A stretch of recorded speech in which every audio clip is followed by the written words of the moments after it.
E aí, essa galera, beleza, gente?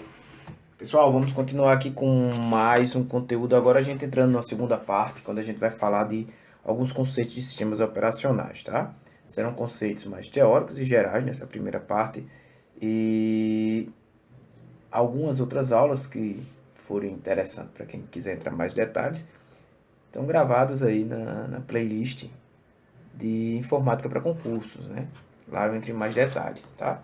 Então, o que é que a gente vai falar hoje? Hoje a gente vai falar de sistemas operacionais, tá? O que são sistemas operacionais, os tipos de sistemas operacionais, né?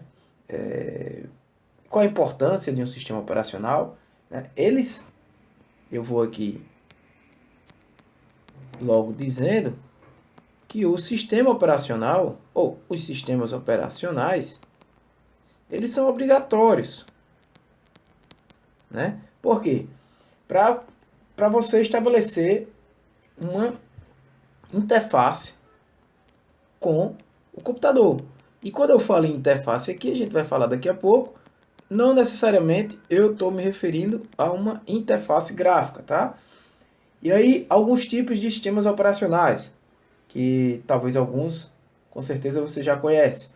O antigo MS-DOS, da Microsoft, o Unix, o Windows, que vocês conhecem, Linux, macOS, da Apple, o Android, para telefonia móvel, o iOS, também da Apple, para telefonia móvel, tá? Então, esses são alguns tipos de sistemas operacionais. As principais características desses sistemas operacionais, eu falei aqui de tipos, né?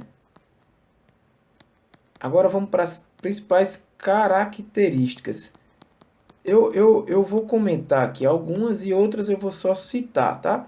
Por exemplo, é, é, sistemas operacionais monolíticos, o que seria isso? Seria sistemas operacionais apenas de um núcleo, né? Não é tão interessante a gente entrar na profundidade disso aqui, mas, por exemplo, quando eu digo que um sistema operacional ele é multitarefa, aí sim é interessante que você entenda. Multitarefa, ele vai permitir ao usuário que ele realize simultaneamente várias tarefas de software, né, e de hardware. Tá? Todas essas tarefas são gerenciadas, né, pelo sistema operacional a nível de software e também controladas pelo processador. Então, o fato de você abrir vários programas ao mesmo tempo no seu sistema operacional caracteriza-o como um sistema operacional multitarefa. Ele também pode ser multiusuário, né? Ou seja, você tem mais de um usuário conectado. E aí, esse conceito de multiusuário, ele pode ser visto basicamente de duas formas, tá? Quando o sistema operacional ele é utilizado em múltiplos terminais de trabalho, ou quando ele possibilita que tenha várias contas de usuário, tá? Porque o fato apenas, muitas vezes, o sistema operacional multiusuário, mais antigo, né? Era que você tinha um sistema operacional sendo utilizado em vários terminais, né? Ou seja, o sistema operacional lá funcionando e vários terminais, né? Eu tenho lá uma rede, imagina assim, e vários terminais, né, acessando aquele mesmo sistema, ou seja, mais de um usuário ali naquele mesmo sistema operacional. Mas também com a visão de ter um sistema operacional com várias contas de usuário, que é o que a gente normalmente tem hoje, tá? No primeiro, não necessariamente você teria que ter mais de uma conta. Também a questão da plataforma, né? O sistema operacional ele vai definir a plataforma para que os aplicativos e os seus aplicativos, os seus softwares funcionem, né? Ele vai definir uma plataforma de funcionamento, ou seja, um software, né, desenvolvido para o Windows, ele não necessariamente vai funcionar na plataforma do Linux, tá? Pode ser que sim, ou não, né? Se ele for multiplataforma, aí vai entrar em outro contexto, mas o próprio sistema operacional ele tem uma plataforma definida e caracterizada para ele, tá? Todo sistema operacional também tem o quê? Programas nativos. São programas que normalmente são aplicativos, são utilitários que vêm ali instalados, né, no momento que você instala o próprio sistema operacional. Né, o próprio, por exemplo, explorador de arquivos, né, o antigo Windows Explorer do Windows. Né, são programas nativos. E eu acho que isso. Sim, e também a questão de controle, né? Também é uma característica do sistema operacional controlar, né, tanto os elementos de hardware como os elementos de software do computador. Assim, para eu poder ter uma impressora funcionando, eu preciso instalar, né, os drivers daquela impressora. Como eu já falei, drivers, né, os tipos de software, fazendo aquele intermédio ali entre o hardware e o sistema operacional, para que aquela impressora funcione. Então, o sistema operacional, de certa forma, ele vai também ter um controle sobre o hardware. Além do software, né? O software que você está acessando na tela, né, naquele momento, o software que está funcionando em segundo plano, enfim, todo esse controle é do sistema operacional. São características de todos os sistemas operacionais, tá? De maneira geral. Eu falei de programas nativos, mas é importante dizer que a gente já falou de alguns softwares, né? Mas é importante dizer que esses programas nativos, eles em geral podem ser aplicativos, né? Que são programas do próprio sistema operacional, né? Podem ser, por exemplo, para produzir texto, podem ser para, como o próprio bloco de notas, por exemplo, para navegação ou qualquer outra atividade, como também pode ser utilitários, que é um auxílio à atividade do computador. Ele é um software mais de auxílio ao funcionamento do computador. Né?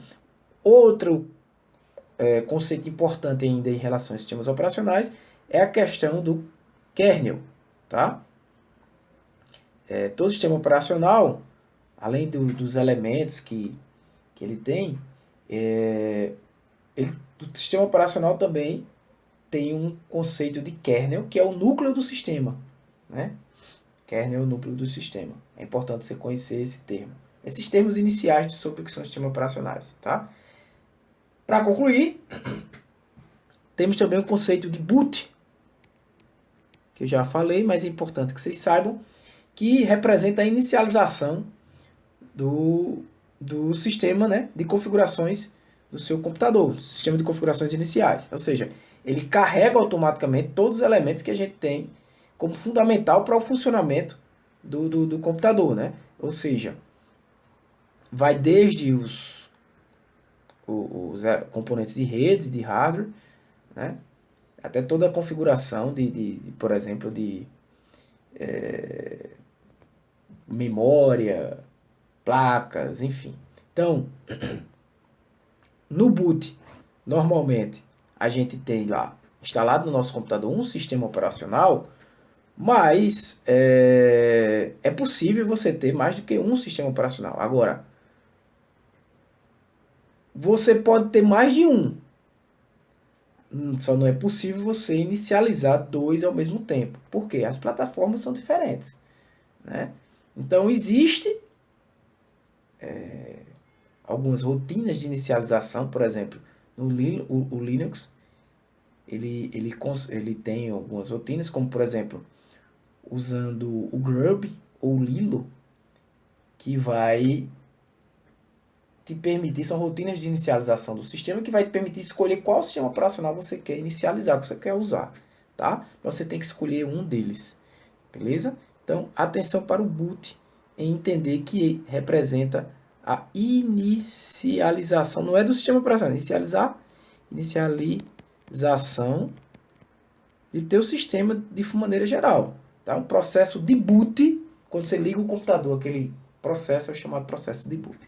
Beleza? Então, importante ter esses conceitos iniciais sobre sistemas operacionais, que são programas nativos, os tipos de sistemas operacionais, para que plataforma o sistema operacional funciona, né? Se é um sistema operacional para funcionar num PC, num computador pessoal, se é um sistema operacional que vai funcionar em um celular, se vai funcionar em um relógio, enfim, qual é o sistema operacional ali, tá? na qual dispositivo. O que importa é que você entenda que o dispositivo ele tem que ter um sistema operacional que vai ter essas tarefas aí, que vai ter essas características e que vai ter as tarefas que eu falei também, que é, por exemplo, controlar os recursos do teu dispositivo, do teu computador, né? Gerenciar tanto hardware quanto software, né? Possibilitar a comunicação do usuário, parte de comunicação do usuário com o computador, porque como é que eu vou me comunicar? E como eu falei, a gente vai ver daqui a pouco, tem a comunicação gráfica, a comunicação em shell, que a gente vai citar daqui a pouco, beleza? Então por hoje é isso aí, valeu galera, um abraço. Na próxima aula a gente volta com mais sobre sistemas operacionais, beleza? Um abraço, valeu, fui! E aí galera, voltando aqui para mais uma aulinha, beleza? Hoje a gente vai falar de alguns conceitos importantes ainda sobre sistemas operacionais, né? E entraremos ainda nos conceitos iniciais do sistema operacional Windows, tá?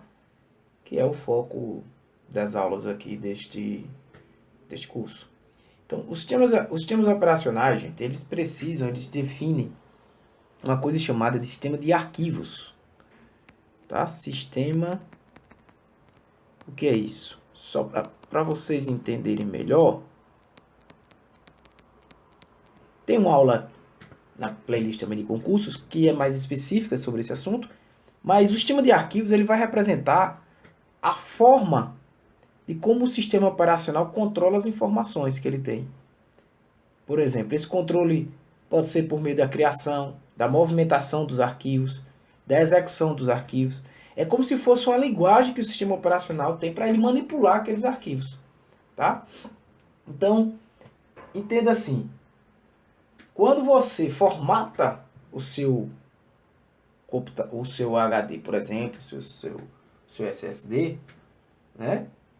Você tem que definir, depois de você formatar, você vai definir o particionamento. E ali você vai, para cada partição, você vai definir qual é o sistema de arquivos ali daquele HD. Por exemplo, um HD de 1 TB você pode dividir em 2 de 500, logicamente, né, de forma lógica, e cada um tem um sistema de arquivos. E o que é importante saber sobre o sistema de arquivos? Né? Só para você entender. Se você tiver lá no HD, vou tentar desenhar aqui, o conceito de setores que a gente estudou lá na parte de dispositivos, né? Então, digamos que você tem lá um conjunto de setores, né? Cada setor desse aqui de armazenamento, faz de conta que é do mesmo tamanho, tá? Então, o sistema de arquivo ele vai definir uma unidade de alocação que a gente chama de cluster. E aí, logicamente, o cluster vai entender isso aqui como uma unidade de alocação, né? Então, por exemplo, eu vou armazenar um arquivo ele vai poder ter 1, 2, 3, 4, 5 unidades de alocação dessa. O que é que eu estou querendo dizer? Que se eu tenho aqui um sistema de arquivo que um cluster é dessa forma, e o outro sistema de arquivo, cada carinha desse é um setor, vamos dizer. Esse aqui tem 7. E o outro tem esse cluster aqui. Qual que você acha que é mais eficiente? Primeiro ou segundo? Primeiro, né? Primeiro. Por quê? Se eu tenho um arquivo que vai caber aqui dentro e caber aqui dentro, o mesmo arquivo vai ocupar aqui 5 setores de espaço e aqui ele vai ocupar 7. Então ele vai ter maior desperdício. Então quem define isso é o sistema de arquivo. E os sistemas de arquivo tem vários tipos. Tem os antigos, a gente falando a título de Windows, tem os antigos FAT16, né? Era utilizado, tem o FAT32 e tem também o NTFS, tá? Então, tanto o FAT16 quanto o 32 foram utilizados em versões antigas do Windows, mas atualmente se utiliza esse NTFS, né? Que ele dá mais desempenho, segurança, confiabilidade, né, a todos aos arquivos, tá? Que são gerenciados pelo Windows. Então esse é o atual, beleza? Mas quando eu falo, por exemplo, se eu falar de outros dispositivos, como mídias de flash, por exemplo, ou se eu estiver falando de outros sistemas operacionais, como Linux, então são outros sistemas de arquivos que são utilizados, né? Então, por exemplo, ainda se veio sendo utilizado em mídias flash, como por exemplo cartões de memórias, pendrive, o FAT32, beleza? FAT32. E no Linux, alguns exemplos de sistemas de arquivos do Linux, apenas para que você saiba. Isso aqui foram do Windows, né? Tem um sistema de arquivo XT, aí tem as versões, vamos botar as versões mais XT4, tem também XFS, tá? Tem o Rei, aqui eu vou ler Razer FS, tá? Então são sistemas de arquivos, aqui a gente não vai entrar em detalhes desses sistemas de arquivos, mas apenas para você entender que é o sistema de arquivos que define isso aí no sistema operacional.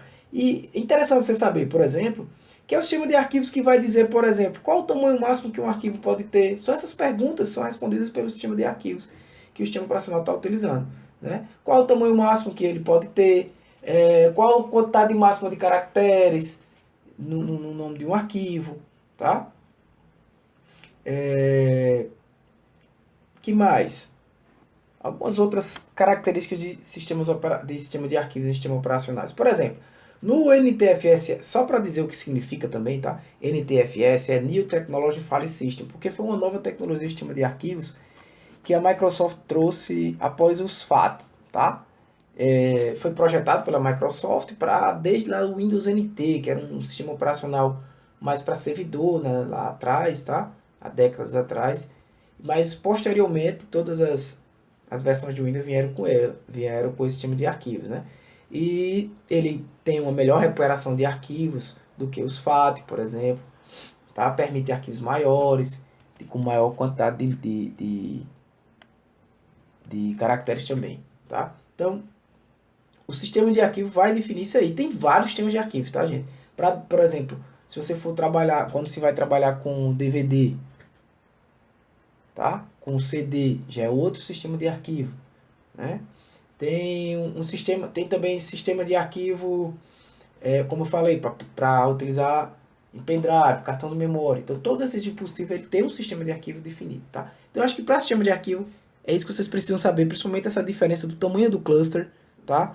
Em relação ao quantidade, por exemplo, de setores no HD, né? Quanto menor o tamanho, quanto menos setores um cluster tem, mais eficiente vai ser o armazenamento dos arquivos naquele dispositivo, né? Os tipos de sistema de arquivo, tanto do Windows quanto do Linux, os que existem para memória, para outros tipos de dispositivos, não só para HD, mas para outros tipos de dispositivos de armazenamento, tá? Então, apenas você conhecer e entender o conceito do que é um sistema de arquivo. Ele vai definir tudo isso que eu falei para vocês, tá? Outros conceitos ainda interessantes para a gente finalizar e entrar especificamente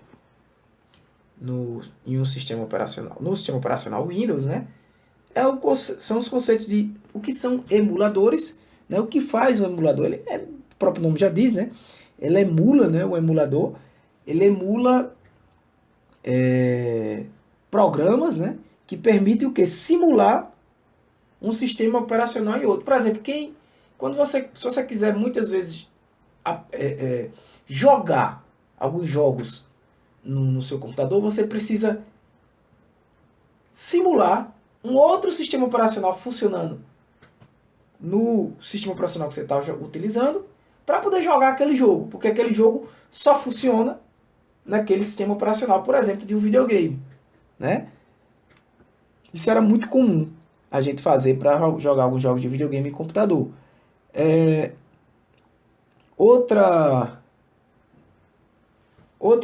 utilidade é a emulação de sistema quando é, por exemplo, um sistema operacional dentro do outro. Por exemplo, você quer usar o Linux dentro do Windows, né? ou vice-versa, né?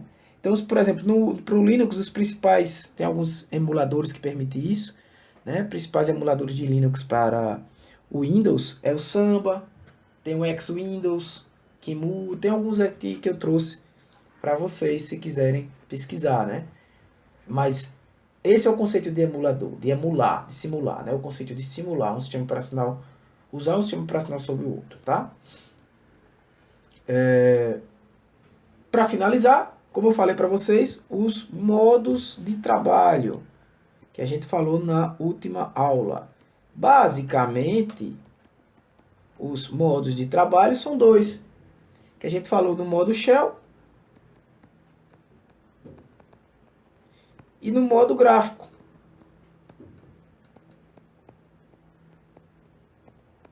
Beleza? Modo shell e modo gráfico. O modo shell é aquele modo de trabalho básico, né? Aquela tela preta lá, você normalmente, né? Tela preta, texto branco, mas pode ser configurável isso, claro. E aí o conteúdo é todo, a comunicação é toda feita por linha de comando e texto, né? Os servidores normalmente, é muito comum nos servidores Linux os usuários interagirem dessa maneira com o computador. Então esse é o modo shell, que era usado, por exemplo, no MS-DOS, no Linux. Mas tem a versão com gráfico também do Linux, normalmente, né? Como vocês sabem, também tem. E a modo gráfico, né? A GUI, né? Interface gráfica amigável, é o modo de trabalho que é popular, né? Porque é mais fácil, é para o usuário padrão, né? Então esse modo de trabalho ele vai utilizar ícones, utilizar janelas, e inclusive por isso que o nome do Windows é Windows, que foi feito por janelas, né? O que não era comum na época, quando ele foi lançado, né? Porque o Windows, quando foi lançado, de fato, ele não era nenhum sistema operacional, ele veio se tornar um sistema operacional depois de outras versões. O sistema operacional, na verdade, era o MS-DOS, e o MS-DOS chamava o Windows, né? Que era janelas, para poder gerenciar os outros softwares, né? Então, é tanto que através do shell do MS-DOS você chamava o Windows. Então é um modo de trabalho dos computadores atuais, né, dos dispositivos atuais, como televisão, celular, relógio, enfim.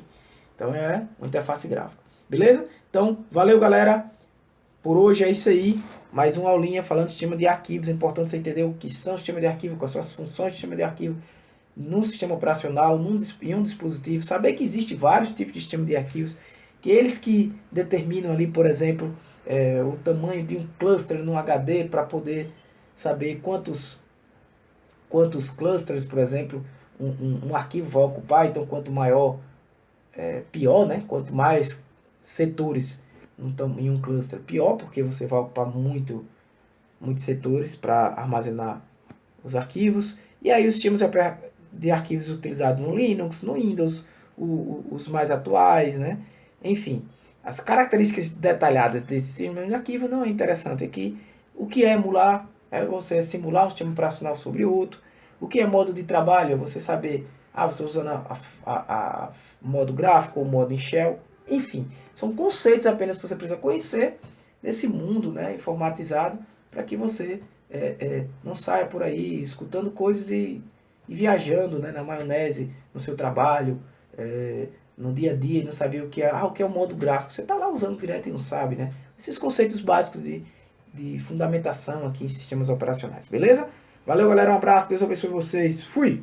E aí, galera, beleza? Estamos aqui de volta. Vamos agora comentar sobre o Windows, tá? Lembrando que neste curso aqui, o objetivo não é uma aula mostrando como fazer as coisas, mas sim conceitos, falar sobre, tentar explicar aqui para vocês conceitos sobre o sistema operacional. Uma vez que a gente já tem algumas aulas aí, tanto de Windows 7 quanto de Windows 10, mostrando, né, a tela do sistema operacional, como fazer certas atividades, tá? Certas tarefas. Então, a ideia aqui é conceituar. Então, a gente vai conceituar a partir de agora o Windows, né? Que é o sistema operacional desenvolvido e distribuído pela Microsoft, o mais utilizado hoje nos computadores pessoais.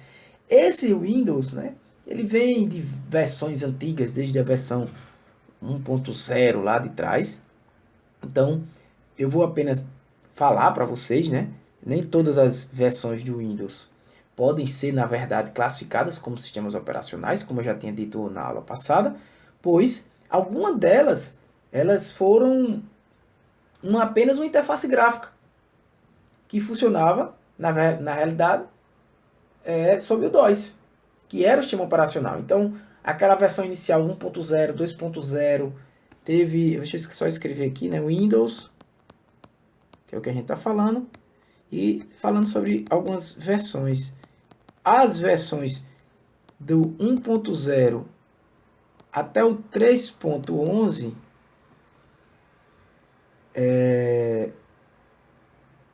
eram baseadas no DOS, tá? Daí em diante, das versões do 95 até atualmente, né? A gente está no Windows, vamos escrever aqui 11, tá? Ficou meio estranho, mas isso aí, essas sim são considerados sistemas operacionais, tá? E aí, um conceito interessante que existe no Windows é o prompt. Para quem não conhece, eu já falei dele nas outras aulas.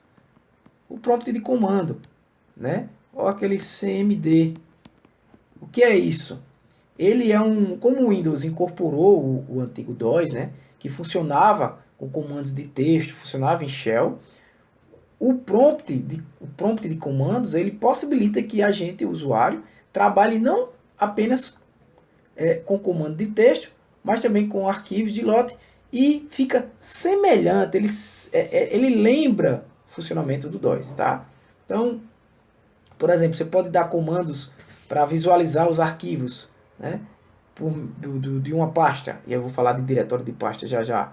Você pode dar um comando lá, dir, que era o comando que a gente dava, né, para verificar os arquivos e pasta da pasta que eu estava utilizando naquele momento. Então, o mesmo comando que eu dava lá no DOS, tranquilo? Repito, a gente já tem aulas aqui, tá?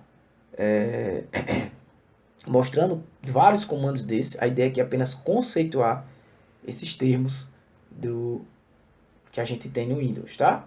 Então, algumas regrinhas, como eu disse a vocês na aula passada de sistema de arquivos, algumas regrinhas importantes que a gente precisa saber quanto à relação do Windows e o nome de arquivos e pastas. E o que são arquivos e o que são pastas, né?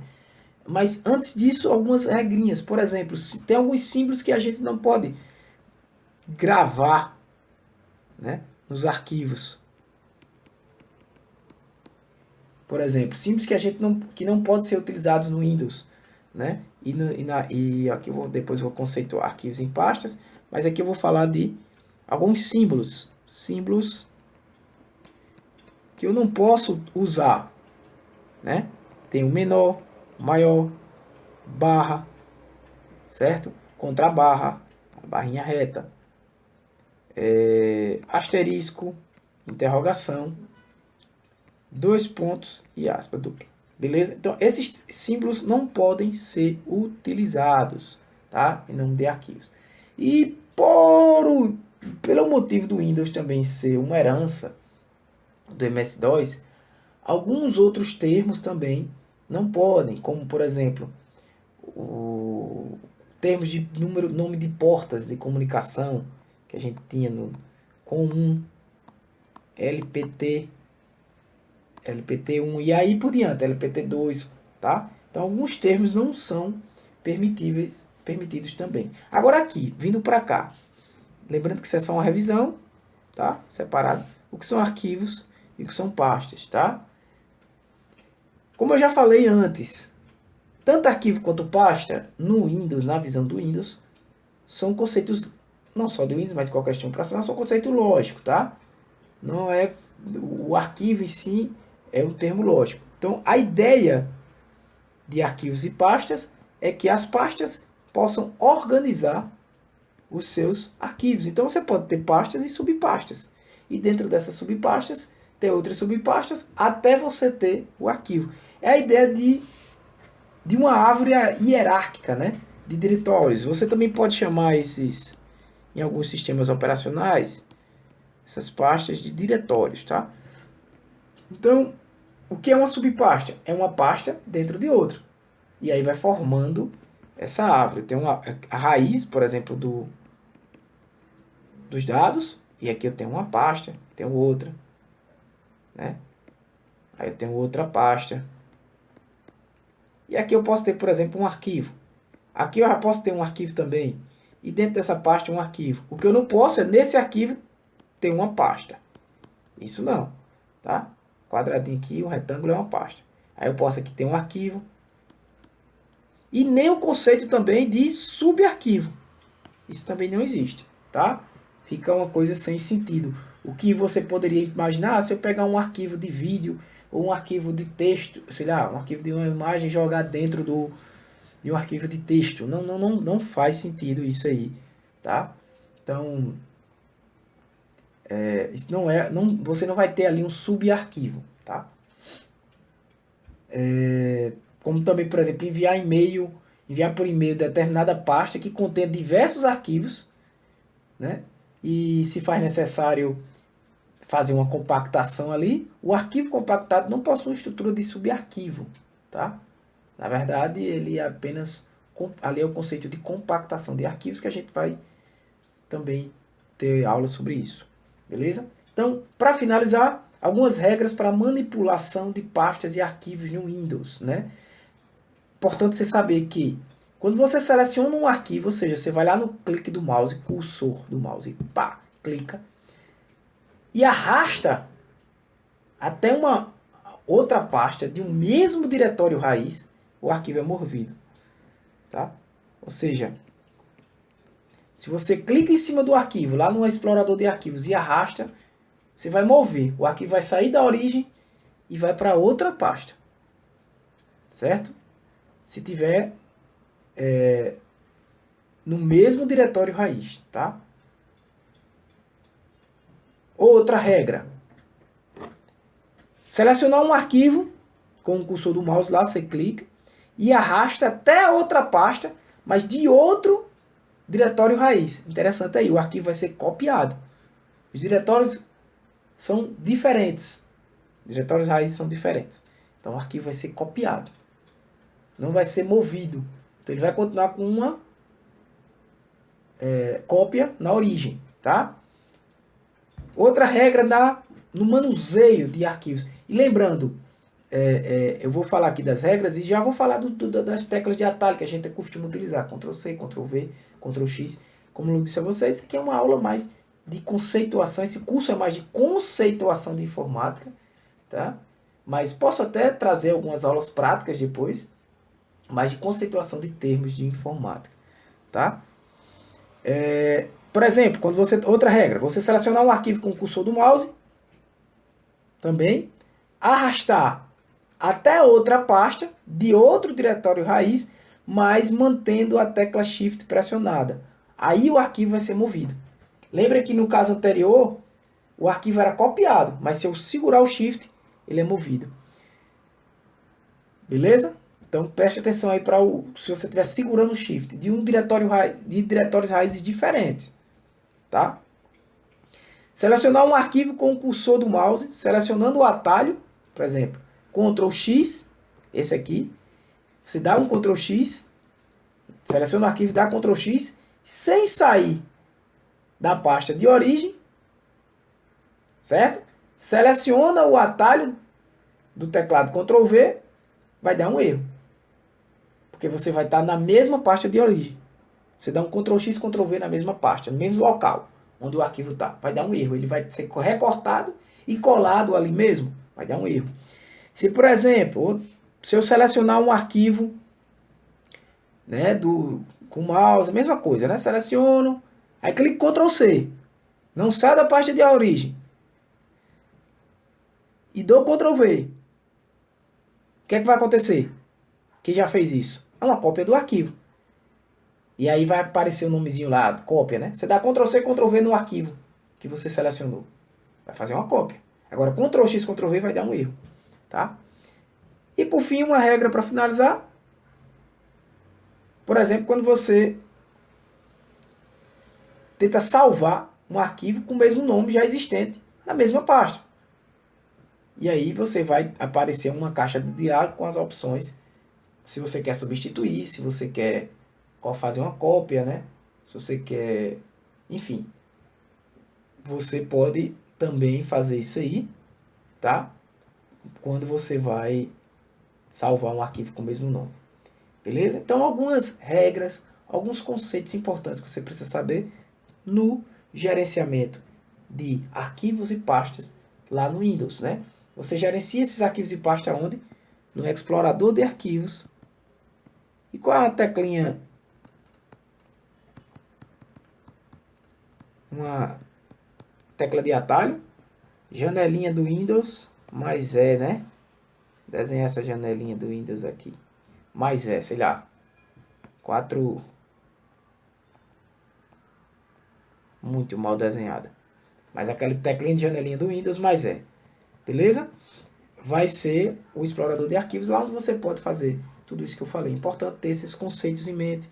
Saber o que é prompt de comando, tá? Saber o que é um explorador de arquivos. Tanto o prompt de comando quanto o explorador de arquivos te permite gerenciar arquivos. Qual a diferença? A grande diferença. Prompt de comando através de textos, comandos de texto. Explorador de arquivos utilizando o mouse, né? Ou a tecla de atalho, como eu falei para aqui, tá? Símbolos que você não pode utilizar, né? Aqui, o nome dos arquivos.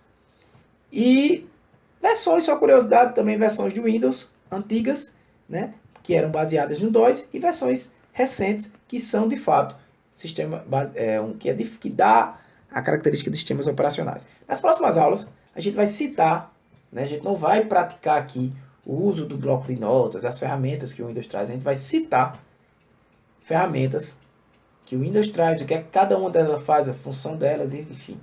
Aplicativos e utilitários do Windows, apenas para você conhecer, saber que existe. A parte prática, a gente tem aulas sobre essa parte já, e está na playlist de informática para concurso, se você tiver interesse, depois dá uma olhadinha lá. Mas a ideia aqui é comentar, explicar sobre esses aplicativos, né, esses programas nativos de Windows e dar conceitos e conceituar o que é o sistema operacional cada vez mais, beleza? Então valeu, galera, um abraço, Deus abençoe vocês, fui! E aí, essa galera, beleza, gente? Mas volta agora de mais uma aulinha conceituando alguns aplicativos nativos de Windows, né? Desta vez eu já trouxe pronto aqui para ficar mais organizado o quadro e também a aula ser mais rápida, né? Aos poucos a gente vai sempre tentando melhorar aí para vocês, tranquilo? Então, gente, nessa aula a gente vai ver isso aí, ó. A gente vai ver alguns programas nativos do Windows, né? Como eu falei, nessas aulas aqui são aulas de conceituação e de explicação do que é o que a gente está fazendo.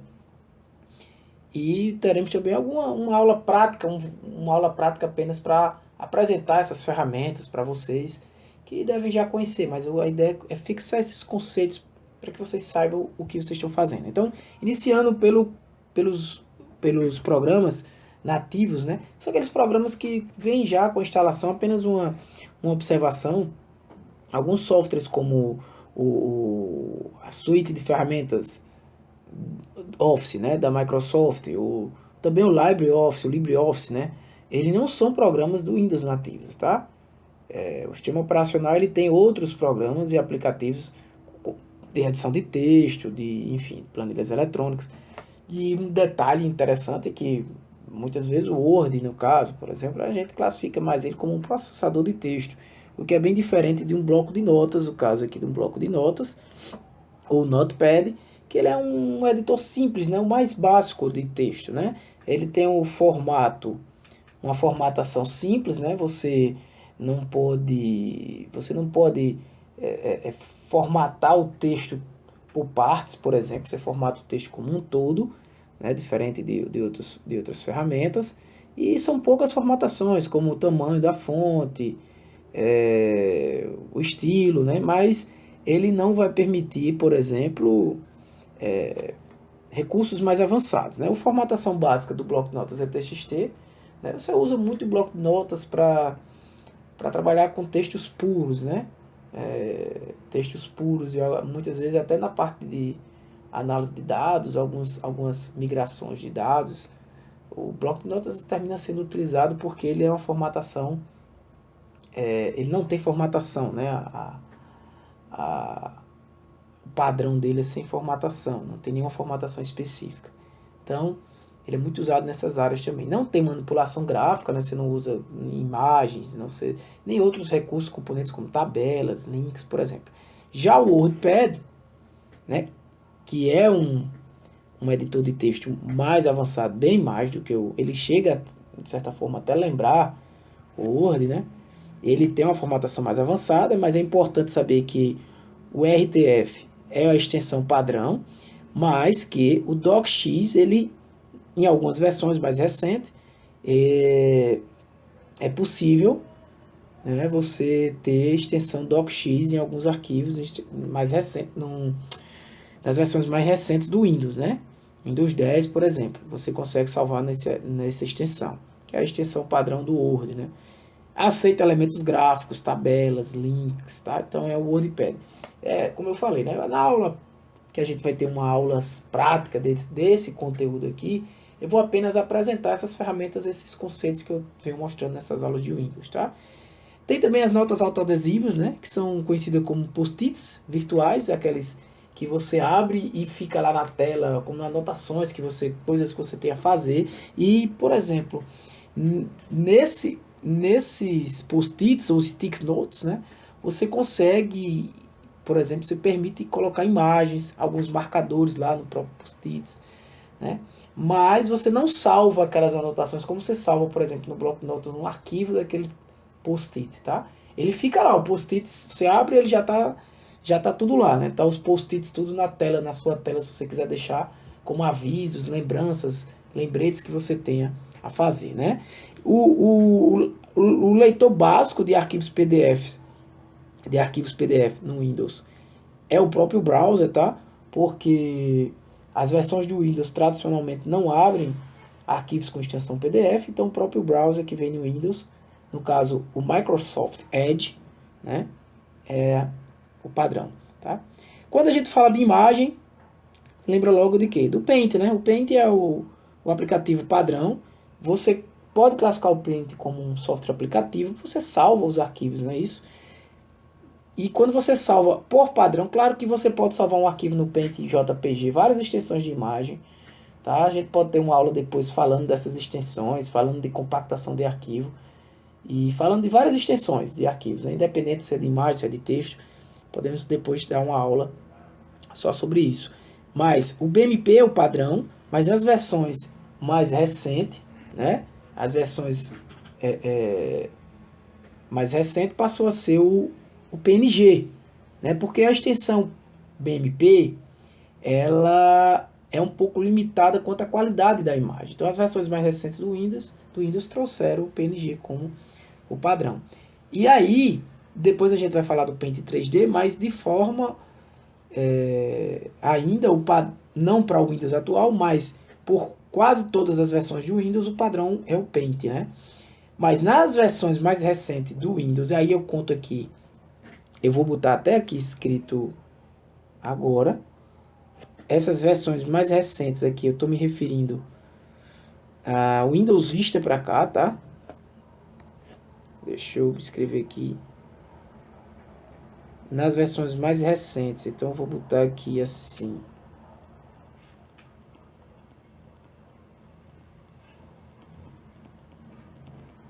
Do Windows Vista. O Paint ele começou a ter alguns recursos novos, como ele consegue digitalizar, né? O scanner, por exemplo. Consegue também, por exemplo, se você estiver digitalizando um documento e tiver com o Paint aberto, ele vai usar o Paint para digitalizar aquele documento. O touchscreen, então se você tiver uma tela, um monitor, eu botei aqui um TS, estou dizendo o que? Touchscreen, né? Se você tiver um monitor touchscreen, o Paint, ele, nas versões mais recentes, ele consegue interagir, né, pela tela de sensível ao toque. Isso significa touchscreen, tá, gente? Tela sensível ao toque. Agora, tem versões, a versão mais recente do Paint, a versão Paint 3D, passou a ser a padrão no Windows 10, tá? Passou a ser a versão padrão no Windows 10, tá bom?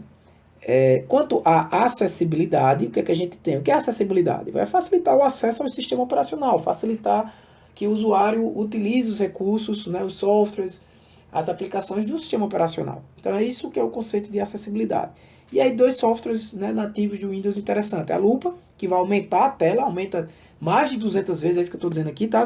Para entender, mais de 200 vezes, 200, 300, 400 vezes o tamanho da tela, o que facilita o quê? O uso do sistema operacional para deficientes visuais, né? Então, já vai ser uma forma de acessibilidade, uma forma de acessar o sistema operacional de forma mais fácil.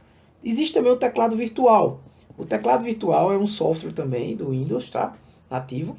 E ele tem um detalhe, uma característica importante, que é a segurança contra keylogger. Que a gente vai estudar mais keylogger quando for falar de segurança da informação. Mas o que é isso?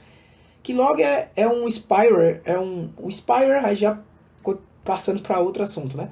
O spyware é um malware, é um software malicioso. A gente vai falar disso depois. E esse software ele capta tudo que você digita. Então, se esse software estiver instalado no seu computador, ele vai captar, vai obter todas as teclas que você está digitando. E aí ele pode pegar seu login, sua senha, entre outras coisas, né? Então, o teclado virtual vai tentar impedir isso, porque você não vai estar usando o teclado físico. Beleza? Então, muitos sites, inclusive de bancos, já utilizaram teclados virtuais, né? Inclusive, não o teclado virtual com o número específico, mas com, não sei se vocês já viram, mas com cada botão é um ou outro número.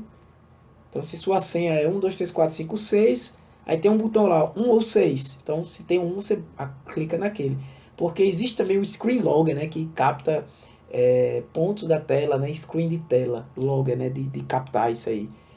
E pontos da tela onde você apertou. Então, se você clicar também no teclado virtual, que já tem os pontos lá bonitinho do teclado, se o Screen Logger tiver instalado também no seu, esse software malicioso no seu computador, ele vai captar essas informações, né? Então, ele tem essa característica de segurança, tá? É importante saber disso. E que ele pode substituir até seu teclado de forma física de fato. Vai que teu teclado quebrou, você tem como abrir e utilizar ele, né? E usar ele como um teclado. Claro que dá um trabalho danado, né? E não é interessante estar usando. Mas tem essas características importantes a vocês. Na aula prática, eu vou voltando a dizer, eu vou passar por esses softwares, tá, gente? Eu não vou dar um curso de Windows em uma aula de poucos minutos, não. Vou passar por esse software para que o conceito e para quem não tem o acesso aí ao Windows, enfim, tenha nesse momento que está assistindo o vídeo, né? Tem uma fixação melhor no conteúdo, beleza? Então, galera, valeu, um abraço, até a próxima. Na próxima hora a gente continua com mais aplicativos de Windows. Deus abençoe vocês. Fui! E aí, essa galera, beleza, gente? Pessoal, estamos aqui de volta com mais uma aulinha com alguns aplicativos nativos de Windows, né? E apenas uma observação, pessoal, em relação à aula anterior. Em relação a esses aplicativos, quando a gente chama de aplicativos padrão do Windows, isso não é tão importante, tá? Mas assim, por exemplo, quando você, de fato, se você quiser saber, trabalhando no Windows 10, quais são os aplicativos padrão do Windows 10, que muitos mudaram. Você vai lá na barra de pesquisa, onde tem a caixa de texto, ao lado do botão do Windows, da janelinha do Windows, do botão de iniciar, você escreve aplicativos padrão. E lá você vai ver quais são os aplicativos padrão que estão para você, né? Que pode ser que você tenha mudado um ou outro. Beleza? Então, se você clicar e ver isso lá, você vai ver alguns aplicativos, tanto para, como a gente vai ver aqui, players de vídeo, né? Talvez ser sempre o aplicativo padrão foi o Windows Media Player, por exemplo, mas tem o reprodutor multimídia também, tá? Então, o Windows Media Player é um aplicativo para reproduzir áudio e vídeo, ou seja, é um aplicativo multimídia, tá? Um software de multimídia, né? Conhecido como WMP, né? Windows Media Player, seja tanto áudio quanto vídeo, alguns formatos que ele suporta, né? Entre outros que ele também é capaz de suportar, mas ó, WMV, WMA, MPEG, entre outros, tá? Inclusive o WMV aqui, só dando um pulinho, vem de Windows Movie Maker, que é também um aplicativo de multimídia, né? Só que aqui com a diferença, ele permite edição de multimídia, né? Ele faz edição de vídeos, esse aplicativo. Quanto a esse conceito aqui de players, né? Tipos de player, Windows Media Player, né? Que é um aplicativo mais conhecido, digamos assim, no Windows, nas principais, em todas as versões do Windows, né? Para áudio e vídeo, que suporta diversos formatos, né? Quanto para o Windows Movie Maker, que salva vídeos em WMV, que permite edição de vídeo, é um software até utilizado por profissionais da área e tudo mais. É importante que vocês conheçam o que são codecs. Codecs são formas, uma forma de você compactar e descompactar, né, arquivos de mídia. Né? São esses códigos de compactar e descompactar. Então, o que acontece? Muitas vezes, um Windows Media Player, por exemplo, um software, ele não tem a extensão, ou ele não dá suporte àquele arquivo. Né? Então, se não existia a possibilidade da reprodução, por exemplo, de uma extensão de um arquivo de áudio ou de vídeo, é preciso que se faça uma atualização da lista de extensões desse programa, né? E isso é feito através da reprodução de codecs apropriados para isso, né? Que muitas vezes o arquivo é como se ele tivesse compactado ali, tá? E você não consegue abrir com alguma compactação de players, né? E aí tem codecs apropriados para isso, beleza? Então, mais alguns softwares, padrões, softwares conhecidos para esta função de player, Windows Media Player, Windows Movie Maker para edição de vídeos, tá? Mais uma vez, quando tiver uma aula, a parte prática, eu vou passar por todos esses softwares mostrando a vocês. Os gerenciadores de dados, esses são os mais importantes, né? O Windows Explorer, que agora se chama explorador de arquivos, né? Na outra aula, acho que eu até tentei desenhar aquela janelinha, né? Aquele teclado, aquela tela, eu não consigo desenhar ele direito. Deixa eu ver se eu consigo aqui agora. Mais abertinho assim. Uma coisa mais ou menos assim. Aí o problema é que eu tenho que fazer mais ou menos isso aqui. Vamos fazer de conta, né? O botãozinho assim, mas fica feio demais fazer só isso.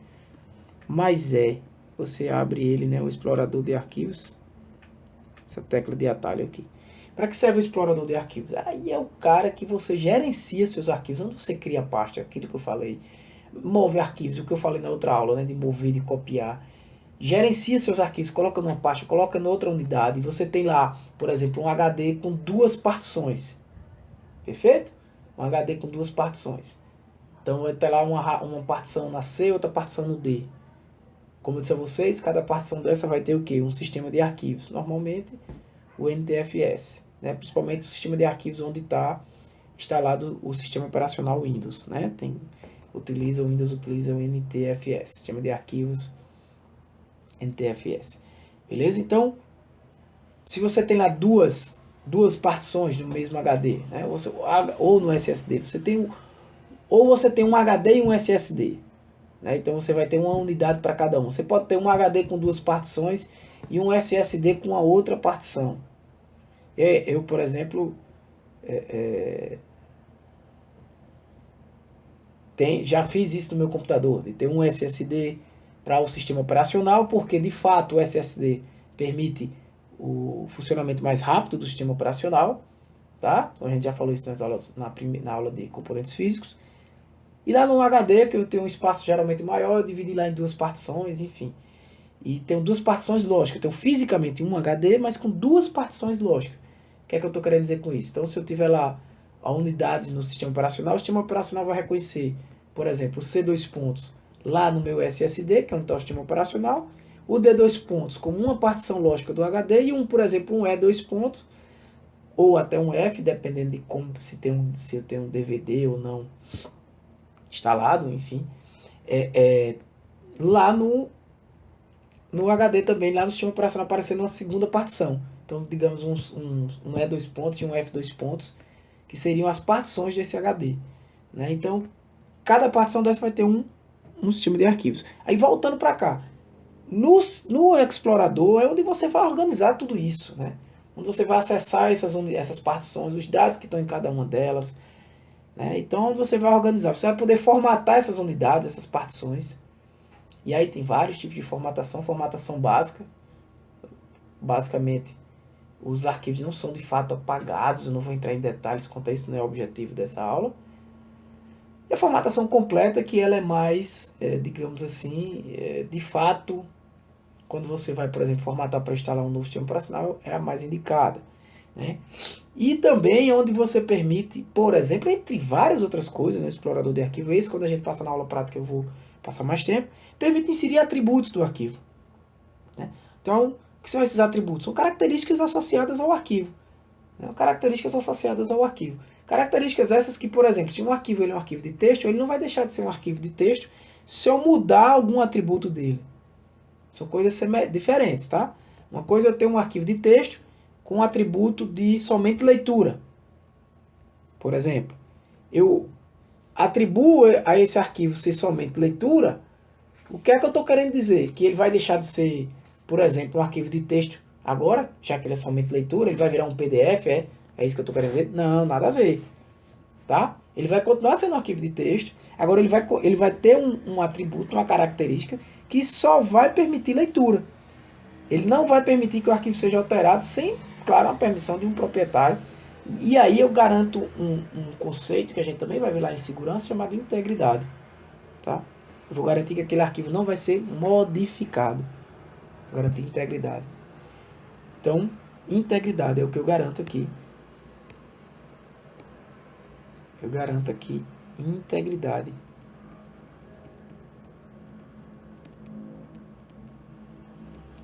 Tá? O arquivo também eu posso tornar ele oculto, invisível, ou seja, ele está lá. Mas o ícone ou o nome fica invisível. Aquele nomezinho não aparece. Também garante assim, uma certa integridade, porque ninguém vai acessar ele, né? Quem não sabe. Também vai acessar, não vai ter como acessar ele. Também outro atributo importante é o de criptografia. Criptografia. A criptografia ela vai alterar o conteúdo legível do arquivo e vai deixar ele ilegível. O que é que eu estou querendo dizer com isso? Quem sabe do conceito de criptografia, antigo conceito de criptografia, que sempre foi utilizado. É como se você fosse, em outras palavras, codificar o arquivo, né? Você transforma o conteúdo do arquivo num conteúdo totalmente incompreensível pelo ser humano, mas a máquina tem recursos que consegue fazer com que aquele conteúdo incompreensível tenha, através de chaves, que são assuntos, é um assunto também específico de segurança, volte a fazer com que aquele arquivo seja legível e compreensível. Então garante aí a confidencialidade. Né? Uma coisa que é garantida é a confidencialidade. E a compactação. Ou seja, compactar um arquivo. Né? A gente vai ter umas aulas mais na frente relacionadas a alguns termos, algumas questões tecnológicas interessantes, por exemplo, como compactação. Teremos aula mais na frente falando do que é criptografia. Então, entraremos em detalhes depois, mas é como se você fosse condensar, transformar um arquivo ou até mesmo um conjunto de arquivos em um conjunto só compactado, ou mesmo transformar aquele conteúdo do arquivo em um conteúdo que vai ocupar menos espaço, tá? Ou seja, compactado. Esses atributos você pode definir no próprio explorador de arquivos, nas propriedades, né? Propriedades do arquivo.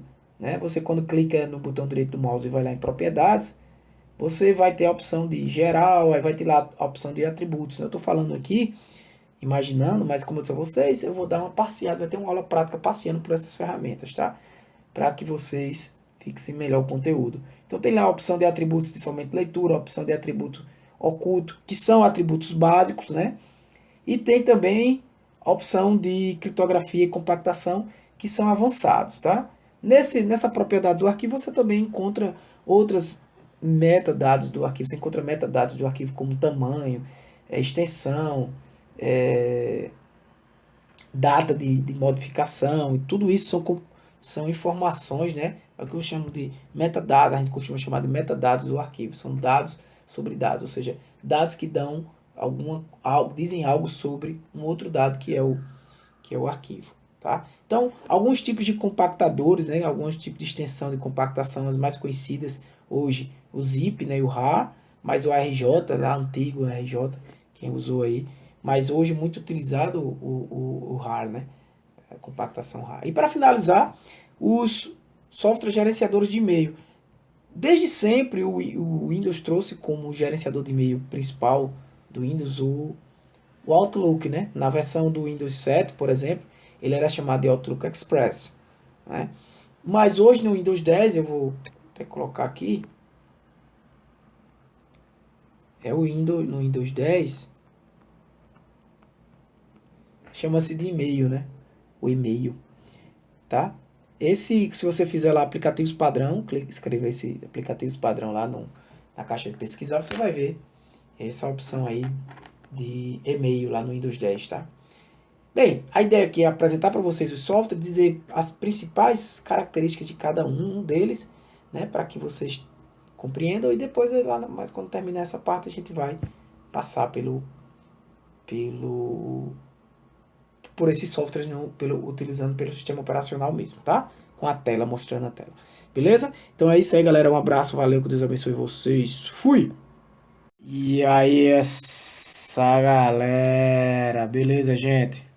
Pessoal, estamos de volta aqui para falar de mais alguns programas nativos do Windows, né? Apenas para revisar também esse conteúdo e concluir essa parte de sistemas operacionais. Inicialmente a gente vai falar da lixeira, tá? A lixeira que é tão conhecida desde as primeiras versões de Windows, né? Que nada mais é do que uma pasta, tá? A lixeira é uma pasta do sistema operacional e ela guarda aqueles arquivos que você excluiu de alguma unidade, né? Então, são arquivos que foram excluídos, né, na lixeira e são para uso temporário ali. Você pode restaurar esses arquivos, você não pode abrir, né, manipular esses arquivos que estão lá na lixeira. Para isso, você precisa restaurar esses arquivos, né? Quando você manda um arquivo para a lixeira, ele não está liberando espaço no seu HD, tá? De fato, ou na sua unidade de armazenamento principal, né? Seja um HD, um SSD, ele não está liberando espaço lá. Ele está apenas mudando, né, o local daquele arquivo e atribuindo algumas configurações, como por exemplo, não pode ser aberto, não pode ser manipulado. E para isso, eu vou ter que restaurar o conteúdo. E quando eu restauro o conteúdo que de um arquivo está na lixeira, ele volta para a origem, né? Se aquela origem não existe mais, ele recria a origem, tá? Então, para cá, para cada partição, para cada unidade, né, do seu computador, unidade de disco, se você tem mais de uma partição, por exemplo, você tem um HD e divide em duas partições, né? Duas partições lógicas aí, né? Você tem aí uma partição com o sistema operacional e outra partição para você guardar seus dados, enfim. Para cada um vai ter uma lixeira que de certa forma ele vai enviar. O fato dele não estar, do arquivo não estar, por exemplo, na unidade do sistema operacional, né, partição do sistema operacional, que ele não vai para a lixeira, ele também vai. Algumas observações em relação ao tamanho da lixeira, né, a capacidade máxima da lixeira para 40 GB, isso para o Windows 10, né, é 10% do valor, ou seja, 4 GB. E se ele tiver mais do que isso, que normalmente tem, você vai botar vai ser no máximo 5%, né, do valor restante. Então, se, por exemplo, você tem 500 GB, 40 GB é 10% de 40 GB, sobra 460 GB, que é 5% disso aí. Aí você soma isso aí para você saber. Esse cálculo é apenas o título de informação. Mas ela tem que ter um tamanho mínimo de 1 MB, beleza? Pronto, lixeira, acho que mais informação do que isso não é necessário. Esse valor é configurável, tanto de capacidade máxima e mínima, pode ser configurável, tá? Outro aplicativo importante é o restaurador, né? A restauração do sistema. É outro aplicativo do Windows, né? O aplicativo de restauração do sistema. O que é isso? É porque é o seguinte: toda vez que você faz modificação no seu sistema operacional, você adiciona um dispositivo, até mesmo quando você instala softwares, enfim, mudanças na configuração, nos registros do teu sistema operacional são realizadas, alterações são realizadas, né? E aí, por exemplo, quando você adiciona um drive novo, quando você atualiza um drive novo de um dispositivo, o sistema operacional ele registra a configuração antiga do sistema.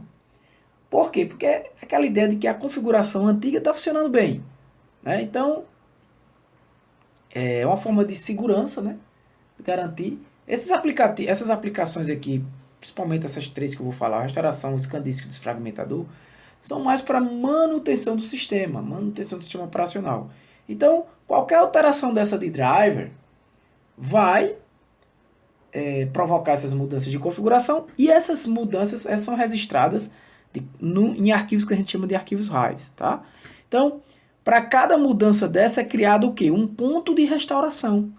Cria-se um ponto de restauração, né, com a configuração antiga do sistema operacional e a atualização dos drivers são feitas, tá? Enfim, esse ponto de restauração é como se fosse uma imagem, né? Imagina assim uma foto. Você naquele momento, naquele instante, você tira uma imagem sua, uma foto. Pá! Qualquer mudança que você fizer ali, você, por exemplo, colocou um óculos.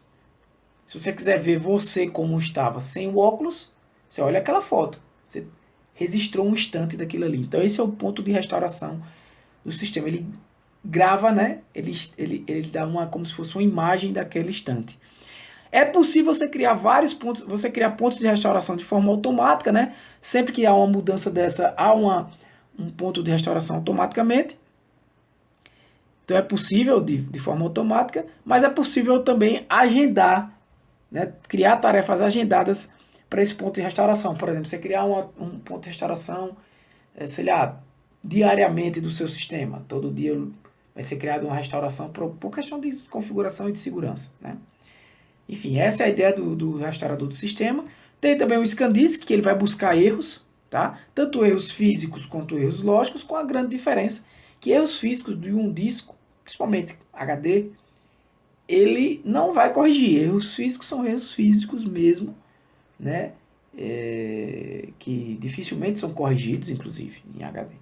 Agora, erros lógicos, ele tem a capacidade de corrigir.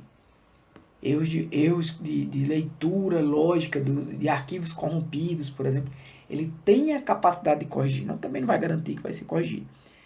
Desfragmentador de disco, esse é muito importante, porque principalmente o HD ele tem um problema de fragmentação. O que é a fragmentação?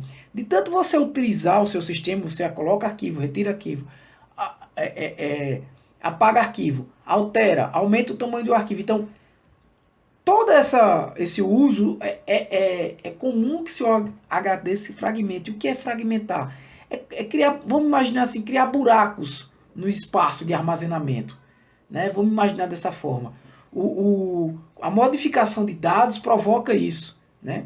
Então, o que é que acontece? Você termina tendo vários setores, né? Digamos assim, em buracos. Você cria buracos por quê? Porque os setores, você imagina aí um arquivo que está ocupando um conjunto de setores lá, alguns clusters, né? E outra parte do arquivo em outros clusters. Então você vai ler aquele arquivo, o HD vai ter uma dificuldade maior. O teu sistema computacional, na verdade, também vai ter uma dificuldade maior de desempenho. Por quê? Uma parte do arquivo está num canto, outra parte está no outro, né? Também acontece de que você Tem lá um espaço de armazenamento. Então você ocupou ali de 10 megas, você ocupou ali 8 megas. Aí vem um arquivo de 3 megas para ser armazenado. Né? Não vai dar naquele espaço ali de 2. Então ele vai ocupar um outro local do HD para colocar aqueles 3 megas. Ou vai colocar 2 megas ali e 1 mega em outro canto, que vai acontecer esse problema de ter o mesmo arquivo em vários locais diferentes. Né? Então, isso causa uma fragmentação. Né? É como se eu tivesse aqui um arquivo em um espaço do disco e outro arquivo em outro espaço do disco. Beleza? Ou ter fragmentos, buracos, né, no HD. Então o que é que eu preciso fazer? Desfragmentar. Juntar aquilo ali, né? Eu vou ganhar desempenho. Né? Eu vou eliminar esses fragmentos de maneira que eu vou tentar juntar os setores de um arquivo, deixar todo o arquivo em um conjunto de clusters contínuos, né, mais próximos. Né? Então o fragmentador ele vai aumentar o desempenho dessa leitura. Agora ele não vai corrigir erros, isso não é função dele, e sim do ScanDisk. Né? E aí por fim alguns aplicativos novos exclusivos do Windows 10, né, da versão 10 do Windows, que é o Microsoft Edge, né, que ele permite anotações no browser. O Microsoft Edge é um browser, né, um navegador. Ele permite também uma interface com Cortana, que é um assistente pessoal, né, que consegue interagir com o usuário através de voz. Né. Tem também o Windows Hello, que é um aplicativo de acessibilidade, tanto através, você consegue acessibilidade, né, porque você consegue através de voz, você consegue de forma biométrica, digital, né? Então, você consegue acessibilidade às suas contas por meio de diversas formas de identificação, né? Mais atuais, tá? Não apenas por login, senha, enfim. Enfim, é isso aí. Então, por hoje é isso aí. Fechamos esses principais aplicativos do Windows, né? De forma básica, para você ter um conhecimento básico do sistema operacional que você provavelmente utiliza, né? Então é importante que você conheça essas ferramentas e aí faz parte desse curso de informática aplicada, né? Essa parte teórica, e eu vou trazer também, claro, isso tudo que eu estou falando do Windows, mostrando, não de maneira detalhada, mas mostrando todas essas ferramentas para que fixe melhor o conteúdo em vocês, beleza? Então é isso aí, galera. Valeu, um abraço, que Deus abençoe vocês. Fui! E aí, essa galera, beleza? Gente, hoje eu trago aqui alguns exemplos de sistemas operacionais para smartphone. Eu não vou aqui entrar em detalhes de sistemas operacionais, tá? É apenas uma citação, alguns comentários. Esses são os principais, que vocês devem conhecer, o Android e o iOS. O Android, desenvolvido pela Google, né? E aí aquela quantidade de versões que existe do Android, lá por meados de, acredito, 2007, por aí 2008, as primeiras versões. Né? O Android ele tem uma característica de colocar o nome das versões, não que todas fossem, né? Mas as primeiras versões com nome de doces, né? Cupcake, Kit Kat, enfim, teve vários assim. E aí ele tem alguns recursos interessantes. Não, o que eu estou dizendo aqui do Android não quer dizer que não tem no iOS, aqui não é questão de comparação. Aqui é apenas para que você conheça. A ideia desse curso é trazer informações básicas de informática, de tecnologia para vocês. Né? Então, como a gente está falando de sistema operacional, pode deixar de falar do Android ou do iOS, você deve utilizar um dos dois aí, provavelmente no seu celular. Então ele tem uma característica que é um recurso de segurança, né, que é o Google Play Protected, então, Google Play Protect, né, que atualiza constantemente a segurança, né, proporciona assim um refinamento do sistema operacional contra algumas formas de invasão, né. Esse recurso ele utiliza inclusive recurso de inteligência artificial, né, em busca de códigos maliciosos. Né? Como a gente vai estudar mais na frente, são códigos maliciosos. Então, assim, ele vai permitir que o sistema tenha a capacidade, né, de detectar esses recursos, né, esses recursos que não são usuais, né, e tendo alguma suspeita de fraude, né, ele tenta até excluir do sistema de segurança, né? Então, assim, uma plataforma que permite isso, que tem isso para você já, né? O Android ele vem sempre trazendo uma maior acessibilidade, né? Quanto a questão de leitura, quanto ao leitor de tela, por exemplo, conversão de voz em texto, né? Alguns recursos, como por exemplo também o iOS também tem isso, tá? O streaming, transmissão de streaming, vídeos ao vivo, né? Ele tem uma facilidade de integração com outros sistemas do Google, já que o Android é desenvolvido pelo Google, né? Então ele define também uma questão de a definição de segurança em várias camadas de segurança, né? Ou seja, isso não cabe ao usuário entender, ao usuário do sistema operacional, mas é apenas para dizer que a segurança do sistema operacional, quando a informação, quando o dado chega ao seu dispositivo, ou quando ele sai do seu dispositivo, seja ele um computador pessoal, um smartphone, esse dado ele passa por várias camadas que a gente chama, camadas, isso é relacionado ao conceito de redes de computadores, mas ele passa por várias camadas, né? Ele vai por vários passos, ele não sai diretamente do seu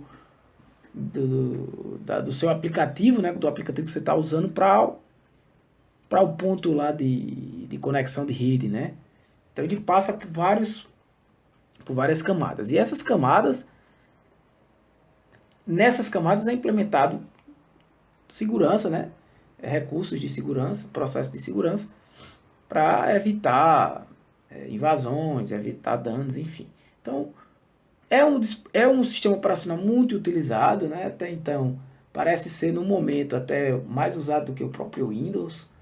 Né? Ele deve ter ultrapassado já isso nos últimos anos, né? O Android.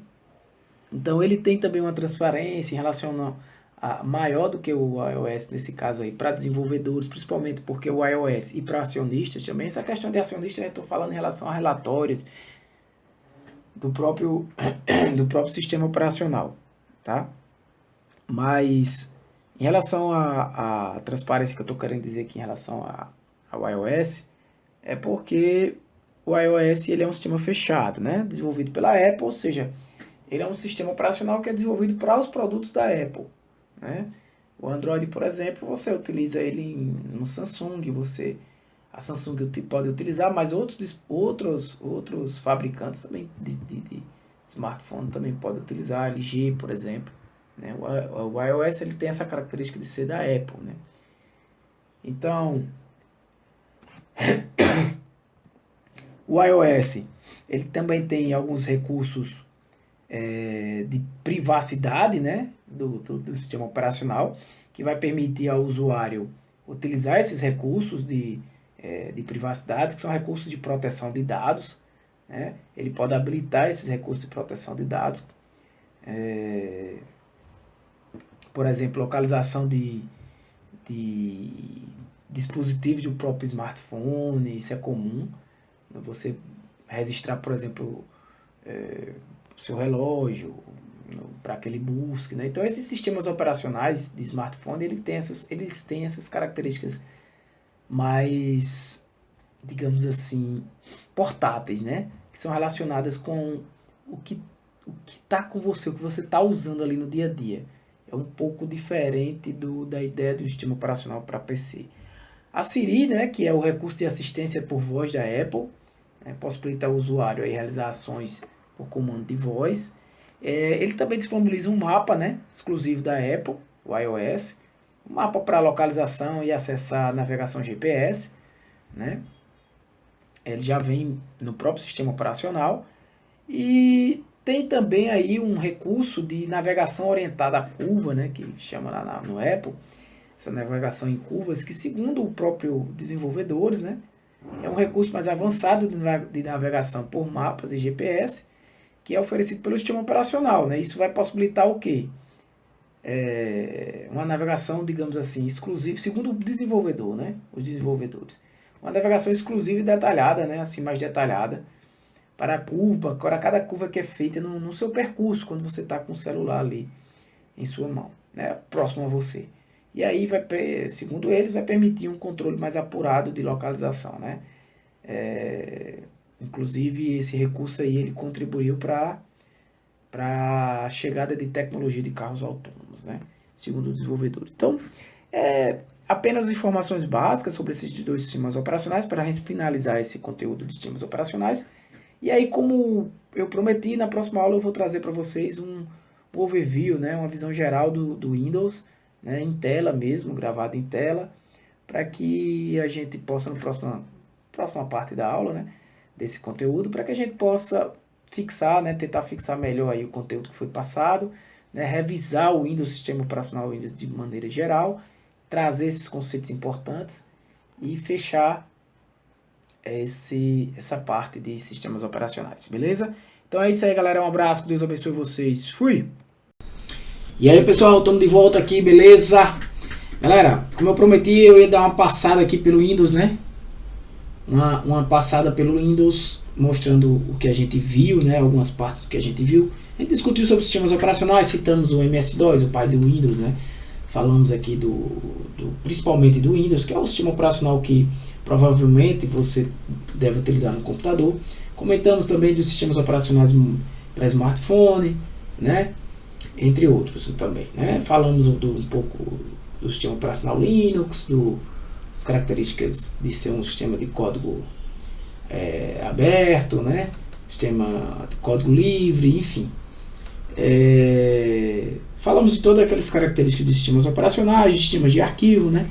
Lembrando das principais características do sistema operacional, quais são? Eles podem ser multitarefas, multiusuários, né? Tem programas nativos. O sistema operacional em si, ele gerencia recursos de hardware, de software, né? Então, tem muitos conceitos aí que são ligados ao sistema operacional. Comentamos também do que é a inicialização do sistema, né? Que é o boot, que é representado pelo esse BOT, né? BOT, Basic. Boot, Basic. Basic nada, Basic eu tô querendo. Desculpa, gente. Falou BIOS, que é a Basic Input Output System, mas é outra coisa. O boot é o processo de inicialização do sistema, né? Quando a gente configura quando a gente obtém toda a configuração do sistema, o processo de inicialização do sistema, né? Então, a gente comentou disso também, falamos de programas nativos, programas aplicativos, programas utilitários, né? Mais para cá. Falamos também de sistema de arquivos, tá? Sistema de arquivos que representam o que? Como o sistema operacional controla as informações, e a gente falou dos sistemas de arquivos mais comuns no Linux, no Windows, enfim. Mas o objetivo da gente ter vindo para esta aula é apenas para apresentar para vocês, né, alguns aplicativos que a gente comentou do Windows, né? Falamos também de modos de trabalho, né? Modo Shell, que é aquele modo em tela, mais comum em servidores Linux, ou modo gráfico. Mas quanto ao Windows, né, a gente comentou das versões. Aqui a gente tem a área do que a gente chama de área de trabalho. Aqui eu tenho a minha barra de tarefas, né? Essa caixa de texto aqui de pesquisar, tá? É muito útil, porque aqui é onde você pode, por exemplo, aí eu quero procurar o prompt de comando, já está aqui, eu não sei onde está, né? Então eu escrevo abrir o prompt de comando, né? Que é aquele software, né? Vamos dizer assim, que como o Windows ele incorporou o DOS, né? Ele vem do DOS. Quem vem do DOS lembra muito bem dessa telinha aqui, parece o sistema operacional DOS, né? Que era em Shell, tá? Então aqui você dá comandos, né? O prompt de comandos vai te permitir isso aí, o usuário trabalhar como se estivesse usando o DOS, né? Então, por exemplo, eu estou aqui na pasta users Thiago. Se eu der o comando cd ... eu vim para a pasta users, né? Se eu der o comando cd Thiago, eu entrei na pasta Thiago. Se eu der o comando dir, eu vejo os diretórios, né, os arquivos. Então, dessa pasta. São vários comandos que a gente pode ver nesse software, né? Outro software que a gente comentou aí é o nosso Windows Explorer, né? O que a gente comentou no Windows Explorer, a gente falou do Ctrl+C, Ctrl+V, de como, do que é o Ctrl, eu posso copiar arquivos, enfim, eu não vou entrar em detalhes aqui de tudo que a gente comentou, né? Aqui é onde eu posso pesquisar nessa pasta, por exemplo, nessa pasta do Dropbox, né? Aqui o caminho, que mais? O caminho de cada arquivo, né? Por exemplo, onde está, por exemplo, se eu entrar aqui em documentos, instaladores de desenvolvimento, por exemplo. Então aqui eu tenho OneDrive, documentos, instaladores de desenvolvimento. É o caminho do que eu estou aqui nesse momento, né? Essas ferramentas, esses arquivos aqui estão dentro dessa pasta aqui, ó, pasta, subpasta, subpasta. Né? Aqui o tipo do arquivo que a gente estudou, a data que esse arquivo foi modificada, os arquivos mais antigos aqui, o tipo, né? O tipo do arquivo. Se eu quiser saber detalhes sobre esse arquivo, eu teria que clicar aqui em propriedades do arquivo, né? Então, por exemplo, esse arquivo de Postgres aqui, o mais recente, eu posso vir aqui, né, e olhar as propriedades, o local dele, o tamanho, né? Essas informações são aqui onde eu tenho os atributos. Lembra que a gente falou do arquivo? Eu quero tornar ele somente leitura, eu quero tornar ele oculto, eu tenho que depois apertar em aplicar. Tem várias opções aqui, né? De segurança, detalhes do arquivo aqui, detalhes. Aqui eu tenho a data de modificação, o tamanho, o nome do arquivo original, porque aqui é um arquivo de instalação. Enfim, versões anteriores não tem. Então, aqui é onde eu tenho as propriedades do arquivo, né? O que é que eu posso? Por exemplo, aqui tudo que a gente falou, se eu der um Ctrl+C aqui e um Ctrl+V aqui, ele vai criar o mesmo arquivo com cópia, né? Com o nome cópia, a gente falou disso. Se eu der um Ctrl+C aqui, vir em documentos e der um Ctrl+V aqui, ele vai copiar e vai permanecer o arquivo lá em instaladores de desenvolvimento. Ó, permanece, tá? Eu vou apagar esse, foi para a lixeira, ele vai perguntar a mim se quer apagar mesmo, não. Já foi. Ctrl+X, eu estou recortando. Aí, ó, eu movi o arquivo, ele não está mais aqui, tá? Então, Ctrl+X, vou botar de volta para cá. Então, por quê? Porque está em pastas diferentes, beleza? Esse é o explorador de arquivos, né? O principal, vamos dizer assim, software dos que a gente falou, dessa parte básica, né? Não precisa entrar em detalhes aqui, mas são informações do arquivo. Você pode também usar o mouse, né? E mover ele para onde você quiser aqui, né? Que você tem uma área de acesso rápido, são pastas que você comumente está utilizando.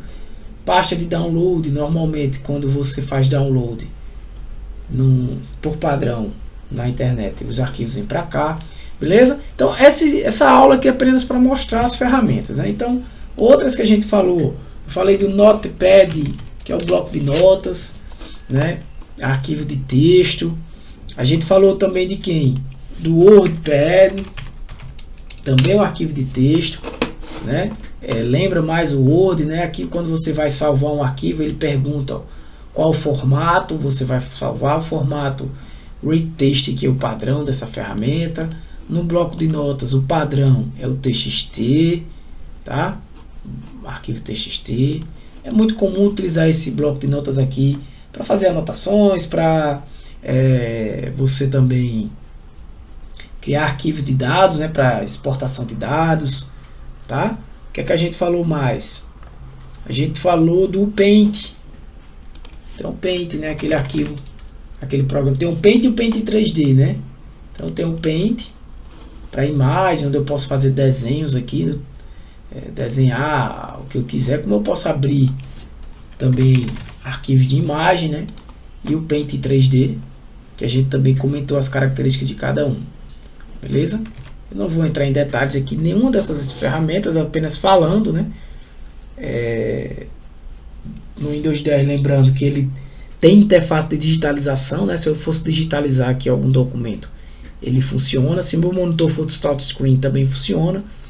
E o Paint 3D tem se tornado aí mais padrão nos dispositivos, né? Então eu tenho agora, o que é que a gente tem também? Lembra do que a gente comentou do teclado virtual? Lembra? Esse é um teclado virtual onde eu posso, por exemplo, aqui no Paint, ó, digitar meu nome, tá? É outro aplicativo nativo. Players de multimídia que a gente tem um Windows Media Player, né, que a gente falou, para abrir o Windows. Deixa eu fechar, finalizar aqui esse Windows. Esse PowerShell também aqui são, aqui ele vai aparecendo, né? Softwares de segurança, Windows Defender Firewall. Não é um curso de Windows, né? E um provável curso de Windows que eu possa dar, eu posso entrar em detalhes desses camaradas aqui. Mas tá ali, ó, o Windows Media Player já apareceu, né? Para você acessar vídeos, músicas, né? Quem mais? Aí vem os arquivos os programas nativos, né? Tem o Microsoft Edge, né? A gente falou também, mas antes a gente falou da lixeira. Aqui, por exemplo, a lixeira tem ela aqui, ó. Tá? Lembra que eu mexi em alguns arquivos aqui, eu posso esvaziar essa lixeira. Quando eu esvazio a lixeira, aí sim eu tenho liberação de espaço no meu HD, né? Ou no meu SSD. A gente falou também de que, aí eu falei para vocês, né? No Microsoft Edge, no Cortana. Se você sair aqui, ó, você escrever, já tá lá o Edge, ó. É o navegador. O Cortana também, né? Que é o assistente pessoal para interação por voz, né? Se eu quiser me comunicar por voz com o computador, não apenas por texto ou com o mouse. Então, Windows Hello, que é para acessibilidade, né? Aquilo que eu falei para vocês. No caso aqui, o meu Windows, eu acredito talvez não, mas tem aqui, eu queria que pesquisar por ele, tá? Talvez não tenha a minha versão. Desfragmentador de unidades, né? Se eu quiser desfragmentar essa ou essa unidades, eu primeiro posso mandar analisar e otimizar. Lembram deles? E o ScanDisk, para escanear, aqui ele vai procurar na internet também. Eu errei aqui a opção desse Windows. E o outro era anotei aqui para não esquecer, o restaurador. É o de restauração do sistema, que você consegue. Aí tem o reprodutor multimídia. Esse reprodutor multimídia também é utilizado para, acredito que esse é o que está padrão aqui. Lembra do painel de controle, né? Aplicativos padrão, eu também falei disso, ó. Você escreve aqui aplicativos padrão, eu falei disso, tá vendo? Aí o reprodutor multimídia, que é o padrão aqui para música e para vídeo, né? Isso aqui é o nosso painel de controle, também muito importante, né? Para você configurar, o Windows traz esse painel de controle desde as primeiras versões, assim como o Windows Explorer, né? Ou explorador de arquivos, como você queira chamar.